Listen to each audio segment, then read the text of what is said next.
you to the final day of Rhetor 2.0 by Proteus, IISER. So far, we've had a great lineup of faculty and student speakers from various interdisciplinary fields. It is with great excitement that I will now be introducing our last speaker for the symposium, Professor M.K. Mathew. Professor Mathew completed his master's from IIT Delhi and was then awarded a Ph.D. in the field of molecular biophysics from IISc Bangalore. He went on to join the National Center for Biological Sciences, TIFR, in 1990. He is also a visiting faculty in IISER itself. His group has extensively worked on transmembrane proteins for over 25 years. Their work on voltage-gated potassium ion channels received much recognition from the science community. They have also tried to understand transporters involved in cell death.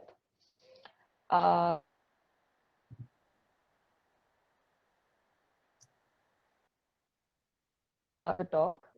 Please keep your videos turned off and microphones muted throughout the duration of the talk. I would for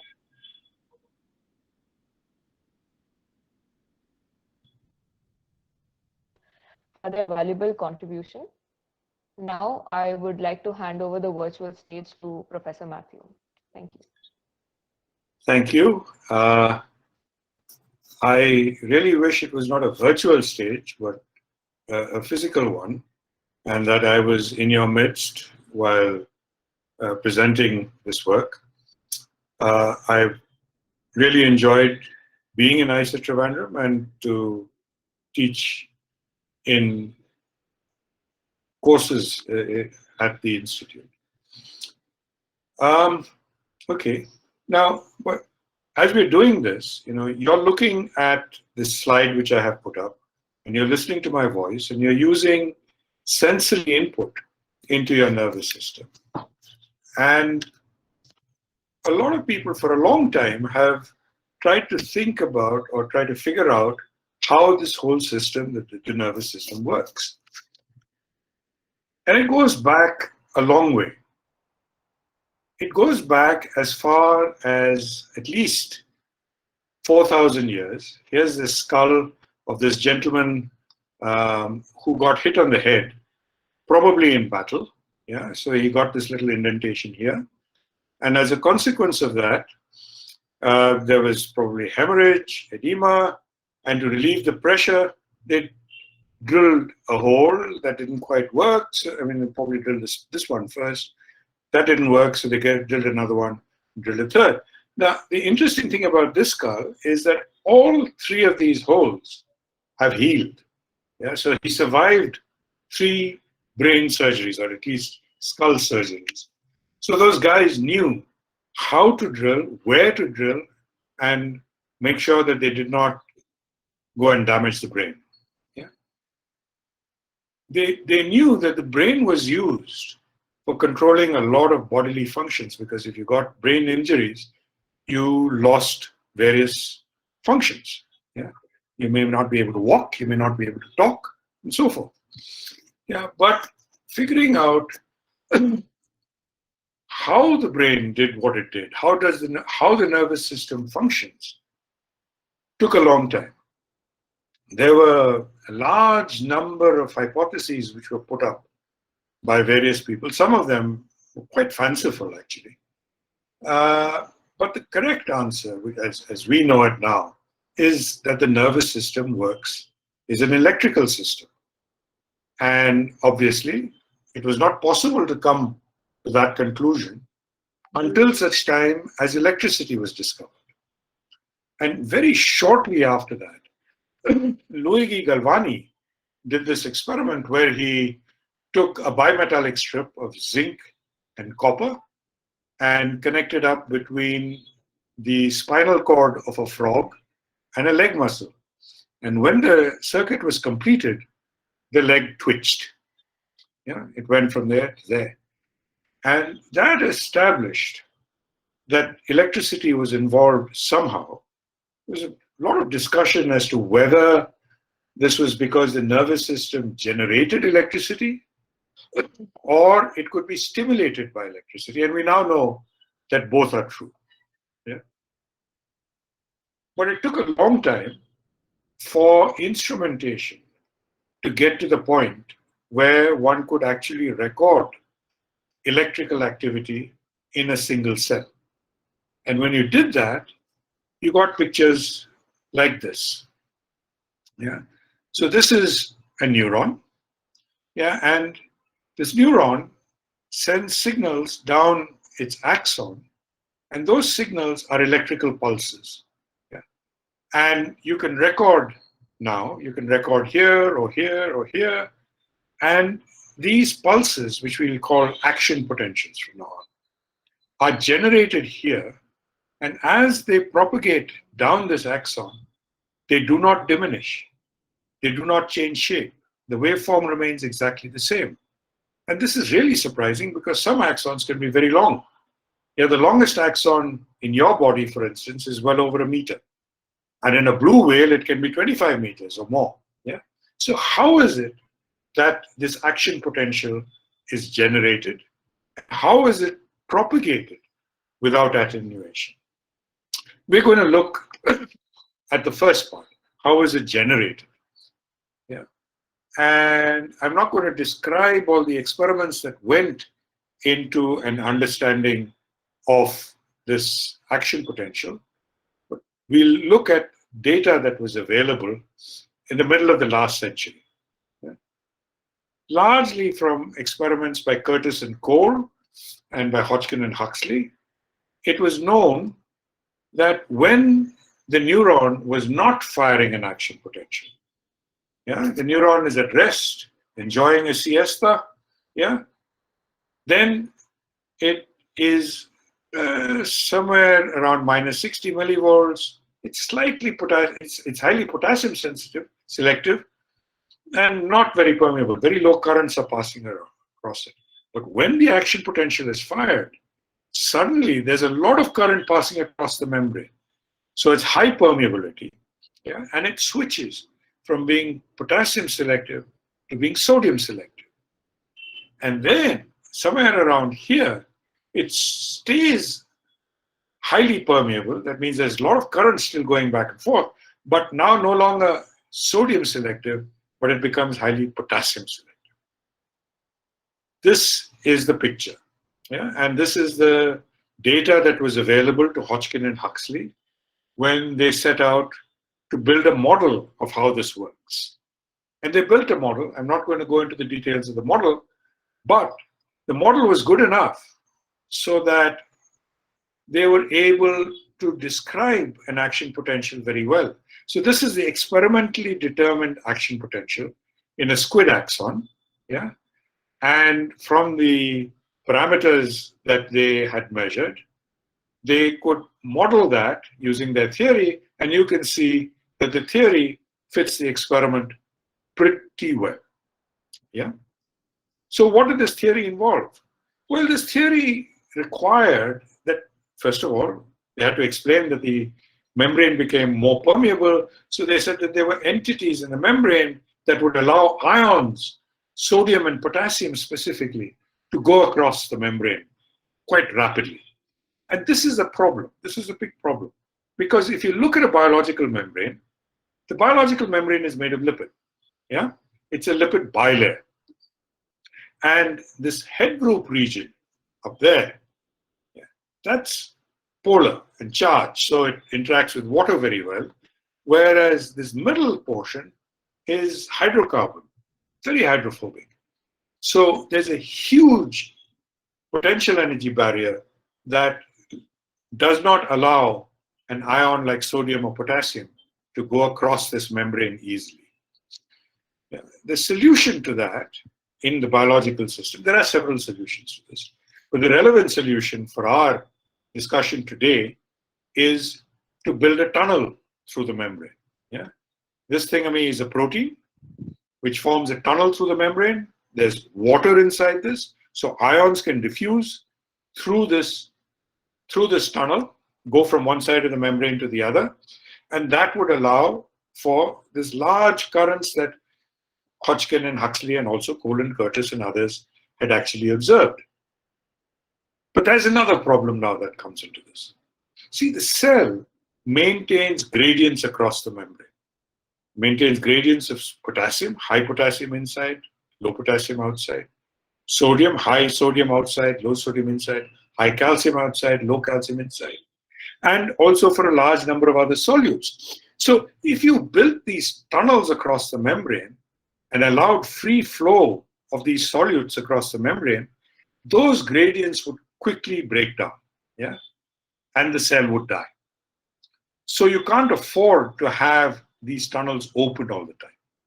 Instead, they should be closed most of the time and open only when required, open in response to a specific stimulus. So here's, I'm sorry, I can't draw at all, so you'll have to put up with these rather silly drawings, but this is the idea that the channel is normally closed. So solutes may come in to the channel at this point, but they can't go through. But in response to a specific stimulus, it goes from this closed state to this open state. And now solutes can go back and forth quite happily. Yeah? And it turns out, I mean, these entities are called channels for obvious reasons. And it turns out that there are channels which pass specific ions, sodium or potassium, calcium, or other solutes, yeah, mostly ions, yeah, and respond to a large number of stimuli, pressure, for instance, heat, specific ligands.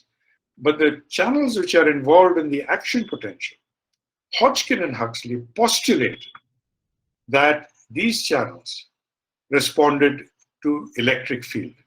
And when you change the electric field, the probability of the channels being in the open state, okay? So this is the probability of the channel being in the open state. So the idea is that these are two-state systems. The channels are either closed or open. And you go from a closed state to an open state or vice versa, depending on the potential across the membrane. All right, that's basically what underlies the model that Hodgkin and Huxley built. So let's see how you generate the action potential. If you have channels, let's start with sodium channels, which there's high sodium outside, remember. And we started out with the cell with the potential inside being negative, yeah, around -60. So if you now give a small electrical stimulus, nothing much would happen. You know, you change the membrane potential briefly, you don't do very much with that. But if you give a slightly larger stimulus, say up to this point, now what happens is that the probability of sodium channels being open has increased from being close to 0 to something finite, let's say 2% or 3%.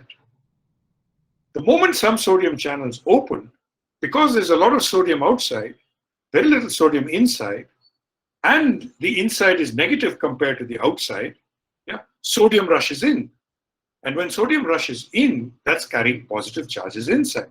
So the inside will become less negative. And when it becomes less negative, the membrane potential changes.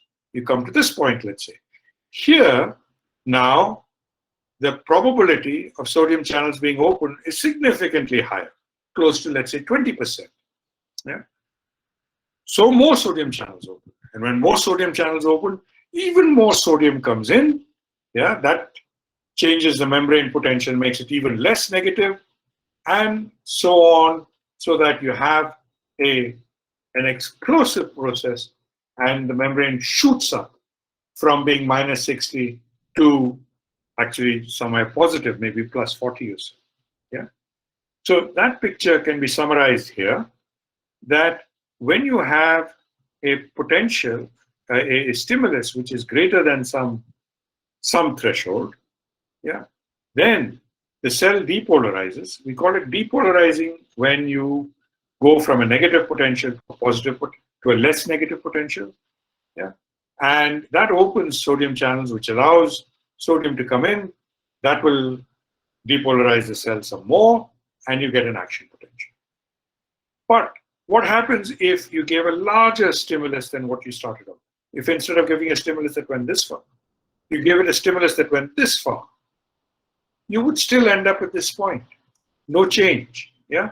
It can't go further along this curve. This curve flattens out. So as long as you're above this threshold, you will get exactly the same response. Yeah? That is the action potential. Right. So at this point, these ion channels are mythical beasts, by which I mean they're figments of the imagination of Hodgkin and Huxley and other electrophysiologists such as myself. Yeah, they were mathematical constructs, yeah, with no physical reality, but the equations describing the activity of these ion channels gave very clear ideas about what these channels must contain and how they should function. For instance, if the channels open and close in response to changes in the electric field, they have to be able to sense voltage. So they have to have some voltage sensing apparatus. And having sensed that voltage, they have to transduce that changed voltage that has been sensed into the channel opening and closing. So there's a transduction machine. It was known that you get very high currents through the membrane, and the only way you can do that without cramming the membrane full of ion channels is that you have high throughput. And it turns out that these ions zip through at the rate of as high as 10 to the 8 ions per second. Yeah. And remember that when you started up the action potential, the membrane was permeable to sodium, but not potassium. Yeah. And when the action potential was coming down, it was permeable to potassium and not sodium. So these channels have to be able to discriminate between sodium and potassium. And this is the problem. And a lot of us consumed vast quantities of beer and scribbled on napkins trying to figure out ways in which you could have ions which had residence times of the order of a few nanoseconds in something which we'll call a selectivity filter, and which nevertheless is able to discriminate between sodium and potassium, which are very similar to each other. How do you do that? Yeah, and we'll see how voltage-gated ion channels actually do this. Yeah, all right. So the first physical, tangible ion channels, where people cloned the protein, and we were able to purify proteins and study them, and then based on that protein sequence, Susaku Numa was able to clone the sodium channel. The sodium channel is a huge protein. But when he analyzed the sequence of the sodium channel, the deduced protein sequence, he cloned the gene. Yeah, the deduced protein sequence, it looked like there were 4 repeat units of something.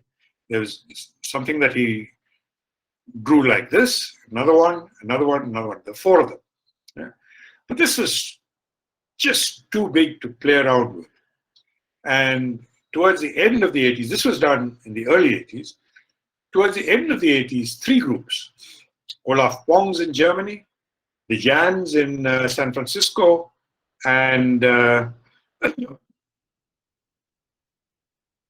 Tanway's group in Caltech, cloned potassium channels from flies. And this was, the potassium channel cDNAs were much smaller than sodium channels. And it turns out that that's because each cDNA encodes 1 subunit. And you need 4 subunits of potassium channels to form a functional potassium channel. Whereas in the sodium channel, the 4 units are all on 1 polypeptide chain.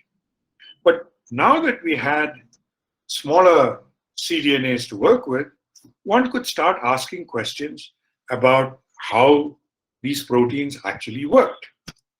And the way we did it was to make RNA from the cDNAs that we had got cloned. I cloned a bunch of human potassium channel genes as part of a group that cloned that, and my lab subsequently worked on human potassium channel genes. Here you make RNA from the cDNAs that you've cloned, and you inject that RNA into the oocytes of Xeropus levis frogs. These are South African frogs. They've got very large oocytes of the order of about 1 millimeter in size. So they're easy to inject RNA into. The oocytes then make protein, which gets inserted into the membrane. And then when you want to study the properties or the function of ion channels, well, these are ion channels which are supposed to conduct potassium. So if you're moving a lot of potassium across the cell membrane, that's a current. So if you can stick in electrodes into these cells, you can measure that current. And this is an apparatus which we use to measure currents across the membrane at any potential that you chose to apply. Yeah, and the kind of data that we got. Yeah, so here's a potassium channel subunit. It turns out that it's got 6 transmembrane segments, which are probably alpha helical, yeah, and a long N-terminus. And this particular potassium channel, which we call Kv1.4, human Kv1.4, it behaved a little differently from the kind of potassium channels that Hodgkin and Huxley had studied. In this case, when the channels opened, they would open very briefly. They would conduct a lot of potassium current very briefly, and then they would shut off. And we call this process inactivation rather than channel closing, and you will see why in a minute. Yeah. Now,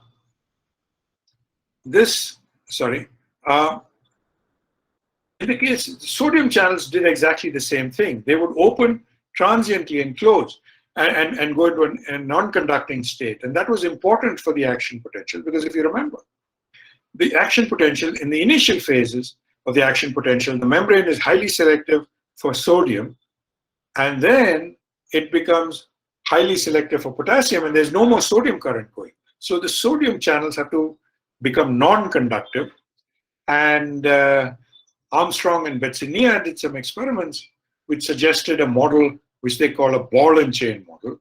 And if you look at this cartoon I've drawn, you can see that I've drawn a ball and a chain. So we had some reason to believe that this N-terminus comprised the ball and chain for this particular potassium channel. Very good. How do you test this hypothesis? Well, the obvious thing to do is get rid of the ball and chain, right? So we got rid of the ball and chain, truncated it, get it start from here rather than from here. Yeah. And when we did that, now the channel doesn't inactivate. It opens, stays open. Yeah. I'll explain the ball and chain model in a little while. Yeah.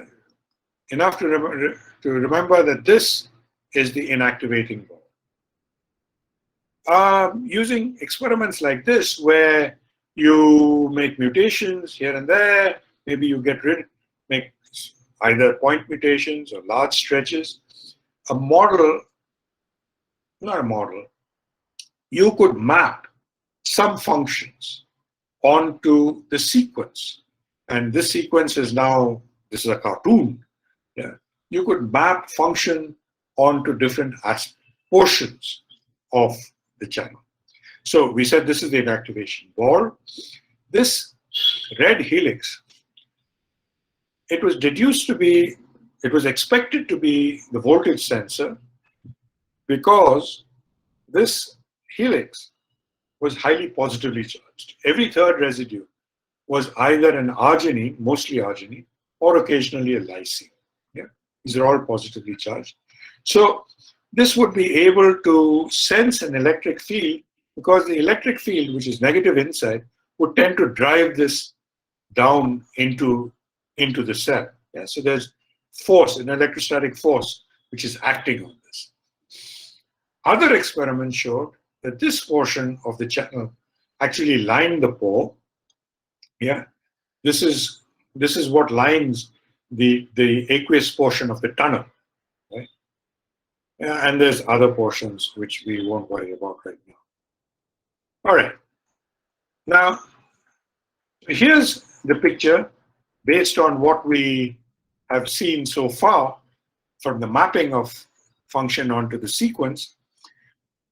In the closed state, we say that the voltage sensor has been driven down because the inside is very negative compared to the outside. Yeah. So this is kept down, yeah, and the channel is closed.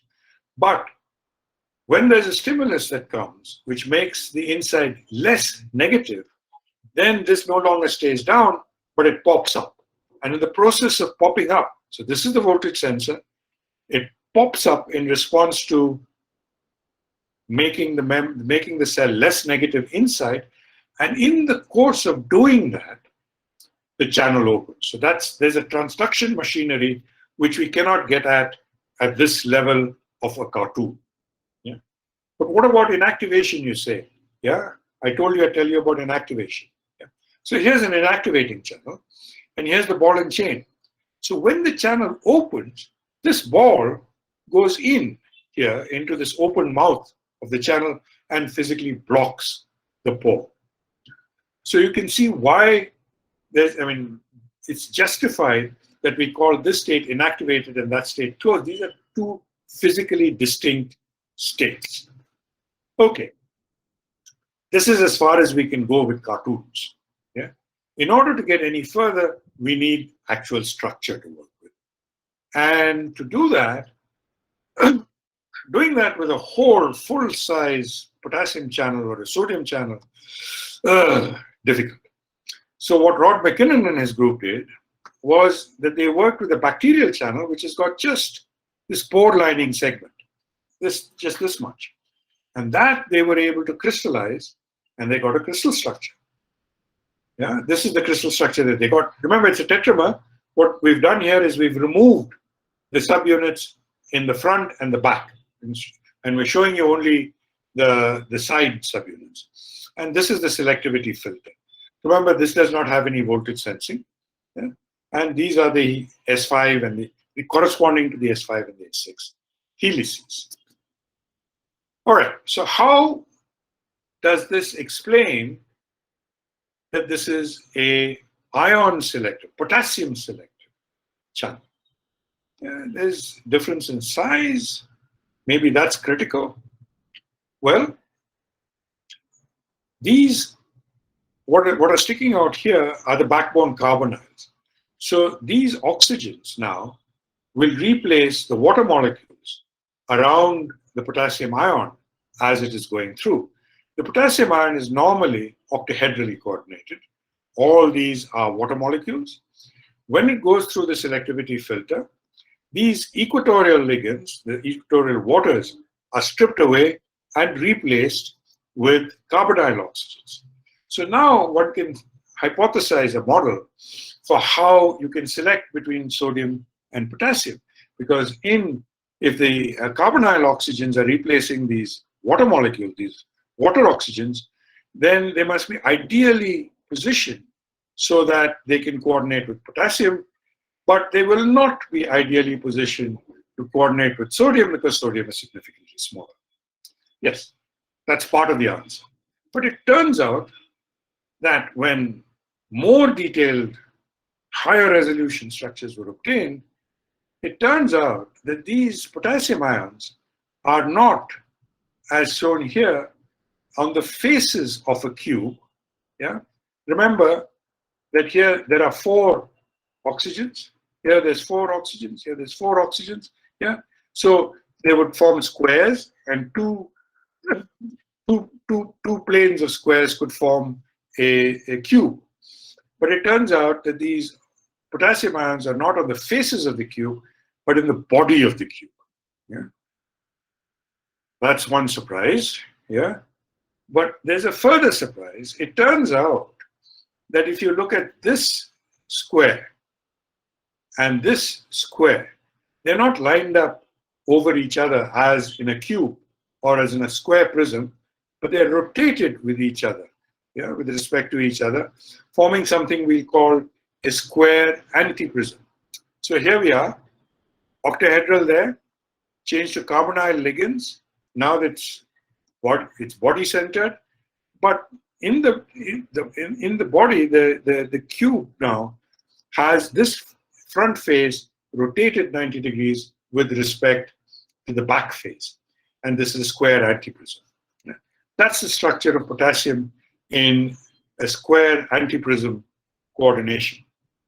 Turns out this happens not too often, but it happens in many crystal structures of potassium salts, but has never been seen in a sodium salt, right? So that's one more way in which you can select for potassium over sodium. All right, now we come to another problem, right? Which is you've got the selectivity filter optimally designed so that it will complex potassium.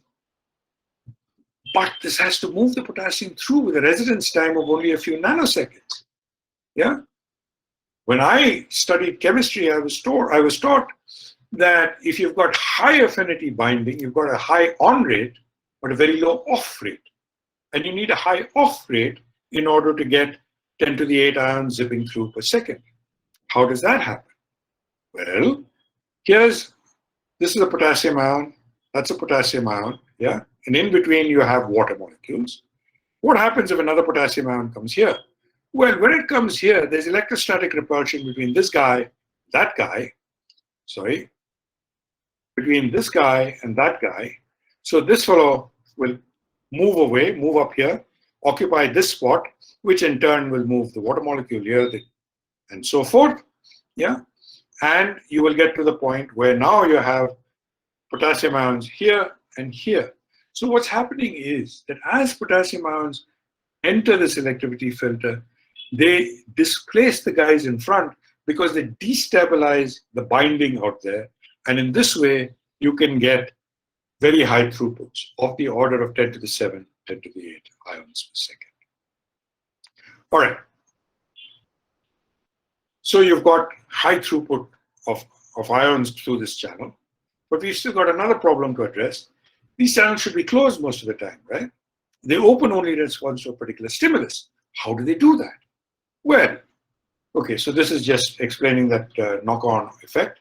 So wait, before we get to the opening and closing, we need to look at sodium and calcium. Sodium and calcium are the same size, yeah? Different charge, more or less the same size. And it turned out from experiments that had been done earlier that the selectivity of sodium channels versus calcium channels could in large part be explained by a single residue in each of these repeat domains. Calcium channels are also long proteins, yeah, with 4 repeats. And in calcium channels at this location, it's a glutamate, glutamate, glutamate, glutamate. All of these are glutamate. But in a sodium channel, this is aspartate, glutamate, lysine, alanine. Okay. So here's the picture. In a calcium channel, all glutamates at that position, and it selects for calcium over sodium by a ratio of about 3,000. In a sodium channel, aspartate is DEKA, and this is selective for sodium over calcium by a factor of about 1,000. But you make a single mutation. Yeah, you start with a calcium channel, you make a single mutation from this glutamate to that lysine, and now it is no longer calcium selective. It's sodium selective by a factor of about 100. Yeah? So we took this and we did some molecular mechanics and we figured out the energetics of ions passing through sodium channels and calcium channels, which I will not go into in any great detail. Yeah. All right. So how do these channels open and close? Yeah. Yeah. So how do these channels open and close? Well, Rod's group solved the structures of multiple bacterial channels. This one was cloned into a closed state because you can see that these two helices cross each other and there's very little space over here for an ion to pass through. But they also cloned and crystallized another channel called MEthK. And here you can see the space here is wide enough because this helix has been bent. Yeah, you can see the helix goes there and then it bends away. It goes there and bends away. And now there's enough space for an ion to go through. schematically, it's like this. Yeah, if it's a straight helix, no ions go through. But if it is a bent helix, ions can go through this through. This is what we'll call the gate. Very good. So now let's get back to the voltage gated channels and the action potential. Yeah. So if this helix had been S5, yeah, this one, there's no problem because this one we know moves, yeah, in response to the voltage change. It would tug this and the channel would open and close. But this is actually S6. Yeah, that's this helix. So in order to understand how moving this guy gets this fellow to bend, yeah, we need a three-dimensional structure of what that protein looks like. Okay. And Rod McKinnon then solved the structure of a rat potassium channel. Yeah, this is the crystal structure that he solved. And based on this crystal structure, we did some extensive modeling, and we came up with a model for how movement of the voltage sensing helix resulted in channels opening and closing. So here's the potassium channel, and this guy is the helix lining, the pore lining helix, and this is the voltage sensing helix. So now this is in the closed state. I'll show you what happens when you depolarize the cell, yeah, make it less negative inside, so that this fellow is going to move out. That's going to move this guy outwards because that's connected, and that will pull this fellow away. And that, when it pulls this guy away, it no longer forces this blue, the channel lining helix to be straight, and it will bend. You see how that works? Here's the channel. The S4 helix is moving. This guy moves away. As soon as this moves away, now this helix can bend and the channel can open. Yeah. So we started out, yeah, with holes in the head and people thinking about thinking, and no idea as to how the nervous system worked.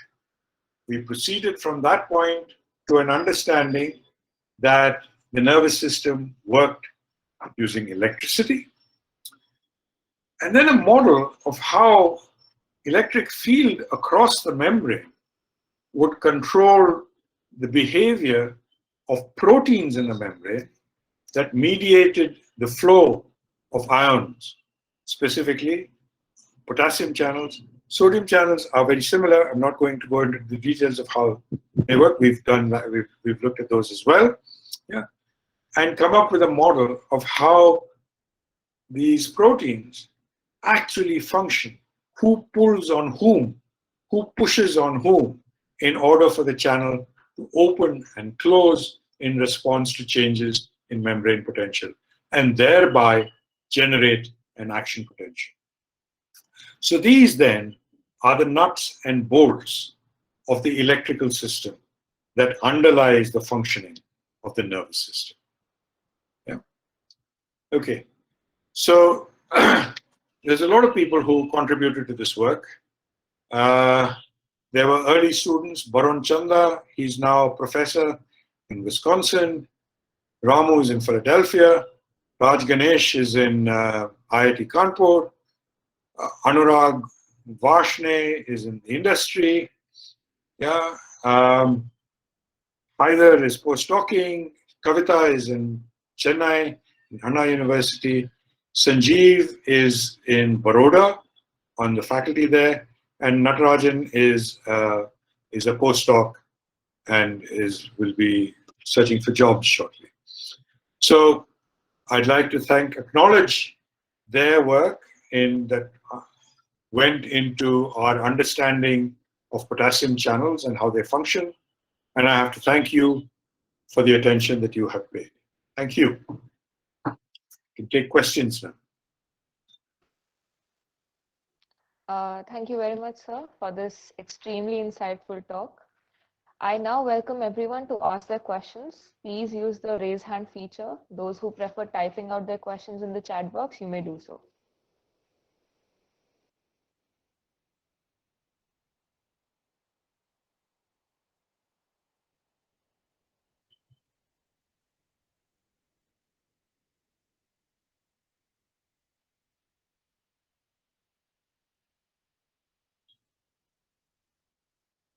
It's either very clear or totally opaque, one or the other.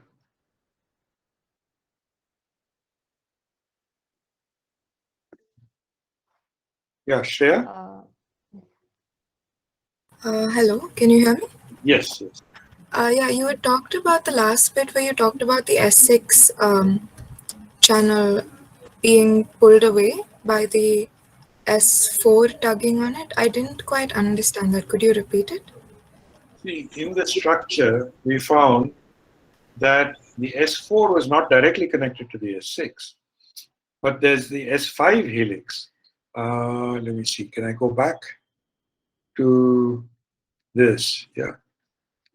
So this is the S6, which actually lines the channel, lines the pore. Yeah.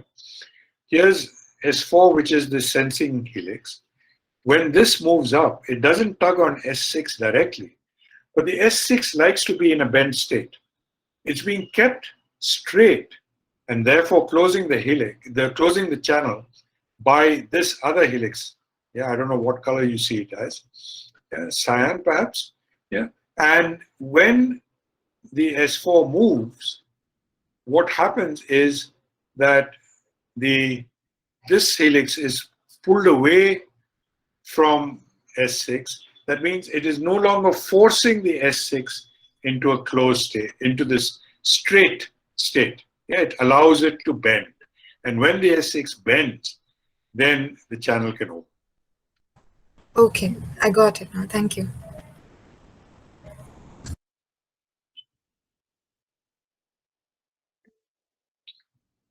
Vedant, yeah.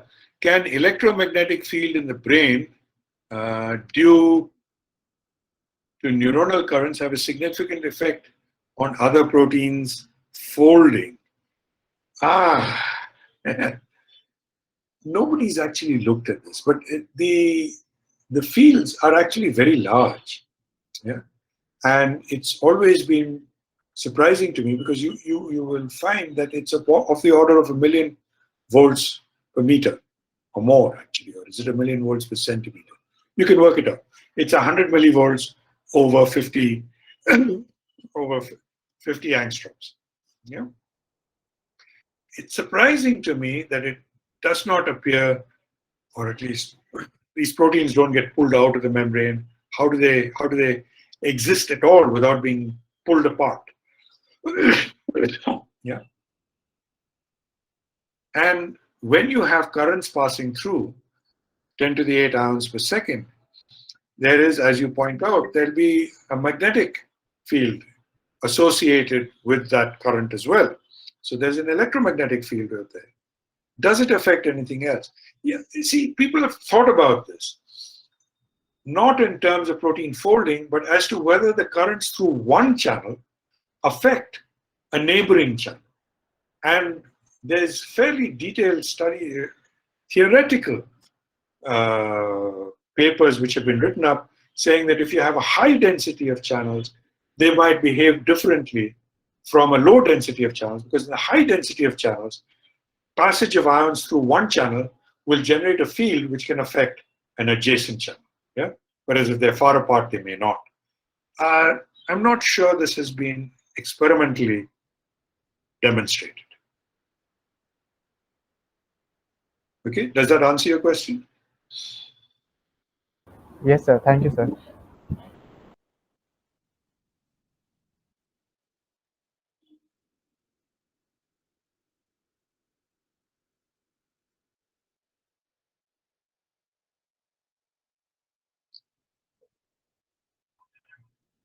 But these fields can be detected. I mean, that's what you do when you're measuring an electroencephalogram. They put a whole bunch of electrodes on your skull, and they can record these electrical transients. And from that, they can figure out as to whether your brain is functioning properly or not.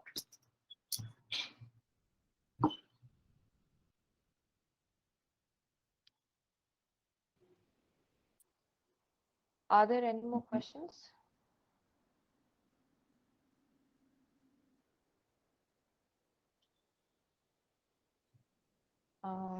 Then I guess we can conclude the talk, sir. Thank you so much. Thank you. Now I shall pass